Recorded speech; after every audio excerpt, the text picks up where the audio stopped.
ginapabaskog sang Bureau of Jail Management and Penology o kung BJMP ungka ang ilang nga mga tikang agud siguro ang ikaayong lawas sa mga person deprived of liberty o kung mga PDL sa subong nga mainit ang tiempo.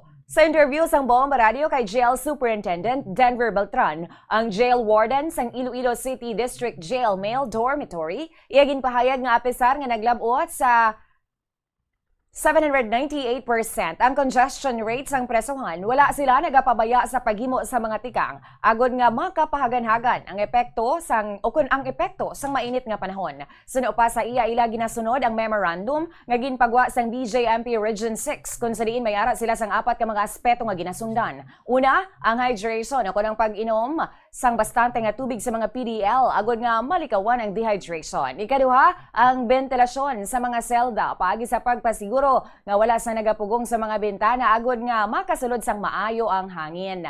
Ikatatlo, padayon naman ang pagtudlo sa mga PDL na hanungod sa husto nga hygiene kag sanitation pareho sang regular nga pagpaligo. Ikaapat, ginapasiguro man sang BJMP nga padayon ang supply sang tubig pasulod sa ilang nga pasilidad. Dugang pa diri ginapreparar man sang jail unit ang mga kinahanglanon batok sa summer diseases kag ginasiguro nga mayara sa nagakaigo nga bulong para sa mga magbalatian. Nagpasalamat man si Beltran sa local government unit kag mga barangay nga padayon nga nagahatag sang suporta sa amo nga pasilidad.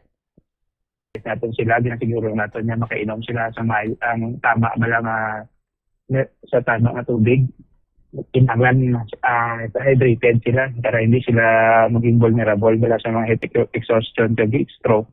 Ginasiguro natin nga ang aton nga water supply through sa aton nga mga service providers continuous, no? Tugayo din kita sa aton yung service provider nga at least continuous ang aton yung water supply. Then, ginamit naman sa mga activities outdoor, pareho sa mga sport activities, kag mga sunning activities nila, basketball, na.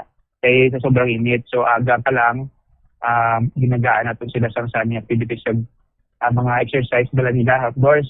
Pero pag labot na alas 8, medyo mainit na na. So, ginalimit na natin ng ilang activities outdoors.